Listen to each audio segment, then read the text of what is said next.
Buenas tardes a todos mis queridos compañeros. Por favor, confírmenme que están recibiendo bien la señal y que me lo... Buenas tardes, Lick. Perfectamente, Lick. Buenas tardes, Lick. Se escucha claro y fuerte, licenciado. Me alegra mucho Buenas tardes, escucharlos nuevamente. Espero que hayan tenido unos primeros parciales pues muy productivos, que el resultado sea positivo para ustedes y que el esfuerzo valga la pena, ¿verdad? Por nuestra parte, yo he tratado de compartirles los días de clase para tratar de no interrumpir ahí el estudio. De todos modos, los temas que nos correspondían según el programa. De tal suerte que hemos abarcado ahí 4 distintos temas que yo les suplicaría que sí hagan el esfuerzo de estudiarlos, porque son temas importantes. Hoy quiero empezar la clase en unos minutos dedicándole un poco a una visión general de esos temas que desarrollamos de forma, digamos, no sincrónica, sino que a través de videos pregrabados, con la consigna de que ustedes hagan su estudio, digamos, personalizado en casa, los escuchen y que cualquier duda que ustedes pudieran tener, pues la puedan compartir con ustedes. Y luego de hacer ese pequeño repaso, vamos a entrar al tema nuevo, con el que ya empezaríamos, digamos, la parte procesal del curso, que es la parte que comprende desde el procedimiento administrativo en materia tributaria, los recursos administrativos en materia tributaria y sobre todo el proceso de lo contencioso administrativo, el económico coactivo. Queremos hablar un poco también de lo que es materia de amparo en el derecho tributario, para que ya dejemos, digamos, la fase final del curso para el estudio de las leyes tributarias en específico. Así que estoy seguro que esta segunda parte les va a gustar mucho. Dentro de los videos que yo les compartí, hay 3 temas muy puntuales que es necesario que ustedes los repasen, traten de, son temas muy teóricos además, ¿verdad? Y que es importante que ustedes traten de comprenderlos y que cualquier duda que vaya surgiendo, pues la vayamos comentando. El primero de ellos se refiere a la relación jurídico-tributaria, a la obligación tributaria como tal. Y es un tema que resulta sumamente importante que ustedes dominen. A ver, ustedes en su curso de Derecho Civil, de alguna manera estudiaron lo que entendemos desde el punto de vista del derecho, que es una obligación. Y decían ustedes allá que una obligación es un vínculo jurídico que existe entre 2 personas, entre 2 sujetos de derecho. Normalmente uno de estos sujetos le llamamos sujeto activo, acreedor, y al otro le llamamos sujeto pasivo o deudor. Y entre estas 2 personas se crea ese vínculo jurídico que implica que el acreedor puede exigir jurídicamente del deudor un determinado comportamiento. Ese comportamiento, pues, en civil puede consistir en dar algo, en hacer algo o en no hacer algo, la prohibición de no realizar alguna actividad. Mientras que el deudor, por virtud de ese vínculo que se crea, al que le llamamos obligación, pues tiene, digamos, el deber jurídico de realizar esa conducta a la que se ha comprometido, que conducta a la que le llamamos prestación o que a veces le llaman en un sentido más restringido obligación también, y eso genera un punto de confusión. Toda esa teoría del derecho civil se traslada al derecho tributario y en la relación jurídico-tributaria lo que tenemos es eso, es una relación de obligación, un vínculo jurídico existente entre 2 sujetos. La característica especial de este vínculo en materia tributaria es que uno de esos sujetos, el sujeto activo de la relación tributaria, es el Estado, es la administración tributaria en el ejercicio de ese poder tributario que le asigna la Constitución para poder recaudar los tributos. Mientras que el sujeto pasivo, el deudor en esta obligación, le vamos a llamar contribuyente, que es la persona a la cual la ley le asigna el deber jurídico de pagar el tributo. De tal suerte que cuando definimos relación jurídico-tributaria, en su artículo 14 del Código Tributario pueden encontrar ustedes una definición, digamos, muy puntual, muy completa, que nos indica que la relación jurídica tributaria o solo obligación tributaria, si le quieren llamar, es un vínculo jurídico de carácter personal que une o que vincula a la administración tributaria o bien a otros entes públicos acreedores del tributo, entiéndase por ejemplo las municipalidades como lo hemos visto en el caso de los arbitrios, Y por el otro extremo de la relación o del vínculo a el sujeto pasivo al que le vamos a llamar normalmente contribuyente. De tal suerte que creo que este concepto de obligación tributaria no les va a generar demasiada dificultad. Es básicamente entender que cuando se da el hecho generador de un tributo, esa circunstancia fáctica que la ley contempla como la situación que va a hacer surgir la obligación tributaria, en ese momento en que se da el hecho generador, surge desde el punto de vista del derecho un vínculo entre la administración tributaria, entre la Superintendencia de Administración Tributaria y el contribuyente, de tal suerte que en virtud de ese vínculo, la Superintendencia de Administración Tributaria le puede exigir al contribuyente el pago del tributo según se haga la determinación correspondiente del monto que se debe pagar en el periodo impositivo que corresponde. Mientras que al sujeto pasivo, al contribuyente, le surge precisamente el deber jurídico de pagar esa cantidad de dinero que corresponda según el cálculo que se haga para el tributo correspondiente.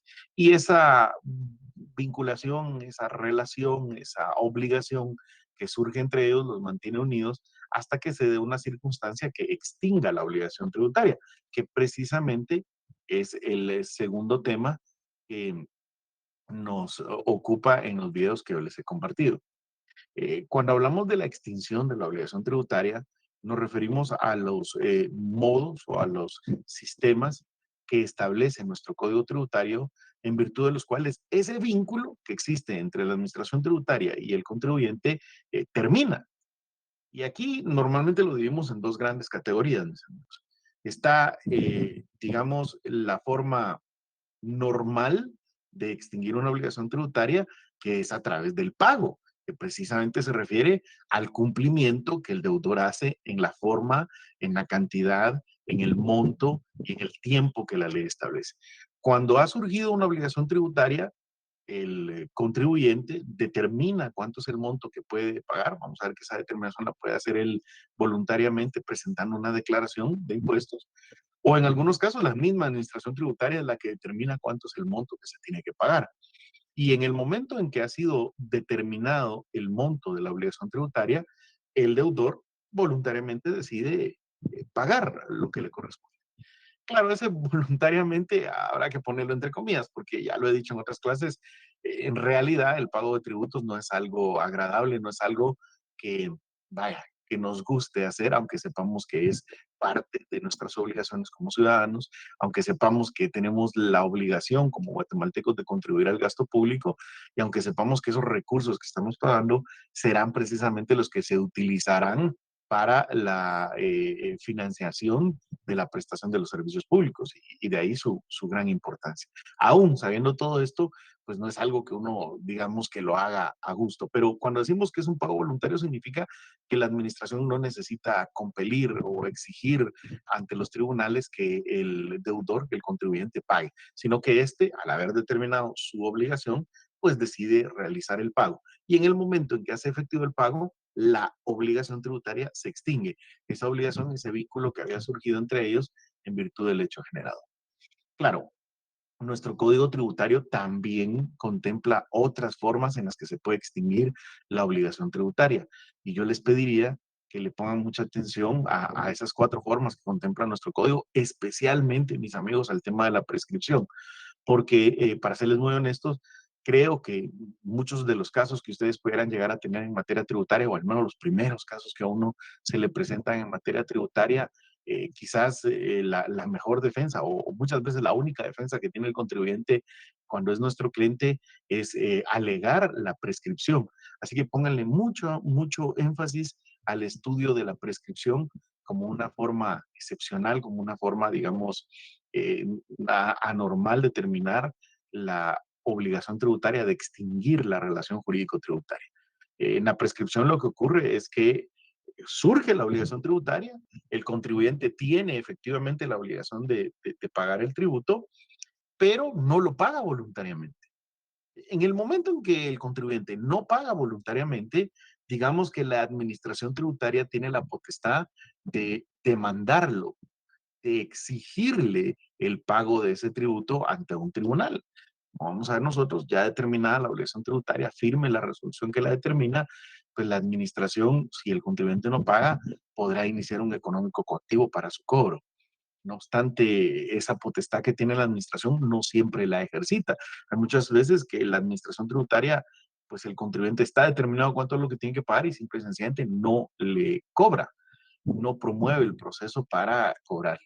Si pasa cierto tiempo, hay varios términos de prescripción, aunque en términos generales, digamos que el plazo de prescripción general es de 4 años, pues si transcurre el término de prescripción específico para esa obligación tributaria y la administración no ha exigido el pago, el propio contribuyente puede liberarse de esa obligación a través de la promoción, ya sea de una acción o una excepción o de un incidente de prescripción que le permita liberarse por no haber sido exigida la obligación en el tiempo que la ley establecía y que es una de las figuras que están dadas en virtud de seguridad jurídica. Uno no puede, el principio general del derecho es que el derecho debe tender a la certeza, a la seguridad jurídica y por lo tanto no puede pasar una persona, digamos, por tiempo indefinido, de forma indefinida, con una obligación.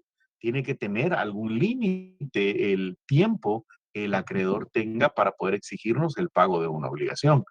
Y normalmente estos plazos están definidos en la propia ley que le da el tiempo que el legislador considera prudencial al acreedor para exigirlo. Digamos, en materia tributaria, tiempo prudencial normal sería de 4 años, aunque hay prescripciones mayores y menores. Si en 4 años la administración tributaria no ha exigido el pago, pues no puede permanecer en esa incertidumbre el deudor, el sujeto pasivo, y entonces puede pedir que se extinga su obligación por prescripción. Es un tema muy importante. Hay muchas cuestiones técnicas que en algún momento pudiéramos llegar a discutir a través de algún caso. Por ejemplo, lo más difícil de la prescripción es que hay que establecer claramente en qué momento empieza a correr la prescripción. Eso es uno de los puntos muy, muy, muy trascendentales, en qué día exactamente empezó a correr la prescripción.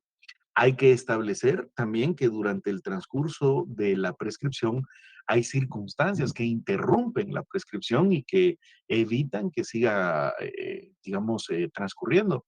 Por ejemplo, si el propio contribuyente reconoce la deuda o si se le hace requerimiento de pago judicialmente o si se le hace requerimiento de pago incluso administrativamente, eso interrumpe la prescripción y qué efectos puede tener esa interrupción de la prescripción y hay que establecer claramente en qué momento finaliza ese plazo de prescripción, de cuánto es según la obligación tributaria. O sea, hay mucho que estudiar ahí y yo pues en el video que les compartí traté de hacer la explicación correspondiente. Igual, si a ustedes les surge dudas al estudiar su código, pues quieren que planteemos un poco más, creo que es un tema muy interesante. O sea, de todas las formas de extinción de la obligación tributaria, la del pago, pues digamos es la que menos problemas les debería dar porque básicamente es el cumplimiento voluntario en la forma y en el plazo que la ley señala. Y luego la que más estudio le deberían dedicar es el tema de la prescripción, porque es la que normalmente más van a encontrar en la práctica. Claro, hay otras formas como la compensación, que, bueno, aquí básicamente lo que ocurre es que se da dos relaciones. En una de esas relaciones, la administración tributaria es acreedora del contribuyente, digamos, Estuardo Castellanos como contribuyente. Quiere decir que por la realización de un hecho generador, yo le debo dinero a la administración tributaria en concepto de un tributo. Pero en otra relación, resulta que Estuardo Castellanos es el acreedor de la administración tributaria. Y entonces ahí lo que tenemos es, yo le debo dinero a la SAT, pero la SAT me debe dinero a mí en virtud, digamos, por ejemplo, de que paguen exceso en otra obligación o de alguna manera se determinó mal la relación. En fin, me debe algo en concepto de una obligación tributaria. Yo le debo y ya me debe. Entonces, en lugar de que yo le pague la totalidad de la deuda y la administración me pague de regreso, lo que se hace es que se compensan esos créditos hasta el monto del menor. Tal suerte que se extingue en la porción en que nos debemos mutuamente. También se dan casos muy raros de confusión, en donde lo que ocurre aquí es que el mismo sujeto adquiere a título propio las calidades de acreedor y deudor. Eso es muy raro. Yo les pongo por ahí en el video un ejemplo en donde, por ejemplo, una municipalidad adquiere por donación o por herencia un bien inmueble sobre el cual pesa la obligación de pagar UCI. En ese momento, la municipalidad es acreedor de esa obligación tributaria del pago o del cobro del IUCI. Pero al mismo tiempo, al adquirir la propiedad del bien por donación o por herencia, digamos que se vuelve el propietario y por lo tanto es el obligado al pagar ese IUCI. Ahí se da un caso típico de confusión en el cual, pues, básicamente no se va a pagar a sí misma la municipalidad, sino que ahí se extingue por confusión, por reunir un mismo sujeto las calidades de deudor y acreedor. Y también tenemos casos de condonación o de remisión de la deuda, que es básicamente donde la administración tributaria, pues, digamos, perdona el pago de una porción o de toda la deuda tributaria que se da. Van a ver estas que hay unas reglas especiales donde, por ejemplo, el presidente de la República, como una potestad que le da nuestra Constitución, puede hacer la exoneración del pago de las multas y de los recargos. Fuera de esos casos, pues es la administración tributaria la que, en las condiciones que establezca la ley, será la única que puede determinar la condonación de una deuda tributaria. ¿Son importantes la compensación, la confusión y la condonación? Sí, son importantes, pero de estos modos de extinción de la obligación tributaria, sin lugar a dudas, al que le tienen que dar mayor énfasis y el que les va a requerir mayor esfuerzo intelectual, mayor estudio, será la prescripción. Básicamente, la prescripción es una forma de extinción de la obligación tributaria por el transcurso del tiempo. El acreedor, la administración tributaria, no exige la obligación en el tiempo que la ley ha establecido para poder exigirlo de alguna manera. Eh, Vinculado con este segundo tema, también desarrollamos un poco el tema, ¿verdad?, de la determinación de la obligación tributaria. Cuando hablamos de la determinación, que ahí puse mal el título en la diapositiva, por favor no se me van a confundir. Cuando hablamos de la determinación, nos referimos a la forma en la que se establece el monto se establece la cuantía de cuánto es lo que tiene que pagar el contribuyente. En el artículo 103 de nuestro Código Tributario se define que la determinación es el acto mediante el cual el sujeto pasivo, o sea, el propio contribuyente, o la administración tributaria. Van a ver ustedes que hay dos formas. La determinación de la obligación la puede hacer el propio contribuyente o la puede hacer la administración. Y cuidado con esto que, vaya, a veces eso lo confunde mucho a uno, porque estamos acostumbrados en que en las obligaciones civiles normalmente surgen de un contrato, de tal suerte que las dos partes pactan sus derechos y obligaciones, mientras que las obligaciones tributarias surgen de la propia ley a través de la realización del hecho generador. Cuando se da el hecho generador, la propia ley tributaria le impone la obligación al contribuyente de presentar una declaración y de manifestar que se dio el hecho generador y de manifestar por cuánto se dio el hecho generador y calcular cuánto es lo que tiene que pagar. Eso es así en la mayor parte de las obligaciones tributarias. Para que se hagan una idea, por ejemplo, si hablamos del impuesto sobre la renta, lo que la ley establece es que yo como contribuyente cada año tengo que presentar una declaración jurada ante la superintendencia o ante mi patrono, que hay reglas que vamos a estudiar en su momento, donde yo declaro cuántos fueron las rentas, cuántos fueron las ganancias, cuántas fueron las utilidades que percibí durante el ejercicio fiscal. Y con base a esas ganancias y el régimen en el que esté inscrito, registrado, calculo yo mismo cuánto es lo que tengo que pagar de impuestos sobre la renta en ese ejercicio fiscal. De tal suerte que yo presento esa declaración y eso se llama una determinación voluntaria de la obligación tributaria. Yo mismo lo establezco, claro, dejémoslo bien claro. Eso queda sujeto a que lo revise la superintendencia y, digamos, lo apruebe, lo autorice. Pero en principio, la mayor parte de las obligaciones tributarias son determinadas voluntariamente por el propio contribuyente. Hay algunas que no, hay algunas donde es la administración tributaria la que determina el monto, la existencia de esa obligación tributaria, a veces haciendo una auditoría, haciendo una revisión o haciendo, digamos, la fiscalización que le corresponde al contribuyente. E incluso hay un sistema donde ambos, de forma coordinada, hacen la determinación y con esa determinación ellos declaran que existe la obligación tributaria porque se dio el hecho generador, calculan cuánto hace la base imponible sobre qué se va a calcular, calculan cuánto es la cuantía del tributo que se tiene que pagar y bien, ¿verdad? También declaran si hay algún motivo por el cual se extinguió, no es exigible o tiene alguna exención. A eso se le llama determinación de la relación de la obligación tributaria y en el video que yo les compartí, mis amigos, traté de escribirles paso a paso cuáles son las clases de determinación, cuándo se hace cada una y cuáles son paso a paso lo que establece nuestro código tributario, digamos, el procedimiento que se debe seguir para hacer esa determinación tributaria. Así que muy a ojo de águila. Esos son los tres temas que les compartí en videos, más de 6 horas de grabación de video, así que yo les pediría que se esfuercen, ¿verdad? Porque todo eso viene en el examen. Hay muchísimas, muchísimas preguntas que yo les puedo hacer ahí. Como siempre, si existiera alguna duda, cualquiera que ésta sea, sobre esos temas, por favor, mis queridos amigos, con toda la confianza del caso, en clase las pueden ir formulando y las vamos haciendo. Si por el momento no tienen, yo voy a cambiar esta presentación y vamos a colocar la presentación que nos corresponde el día de hoy, que es la presentación del tema con el que vamos a dar inicio el día de hoy. El tema que queremos tratar el día de hoy, mis estimados amigos, es los procedimientos administrativos en materia tributaria. Con esto pasamos, digamos, a lo que es la parte procesal del curso de Derecho Tributario. De alguna manera, ahí dejamos la parte sustantiva y pasamos a la parte procesal del curso, que comprende los procedimientos administrativos, los recursos administrativos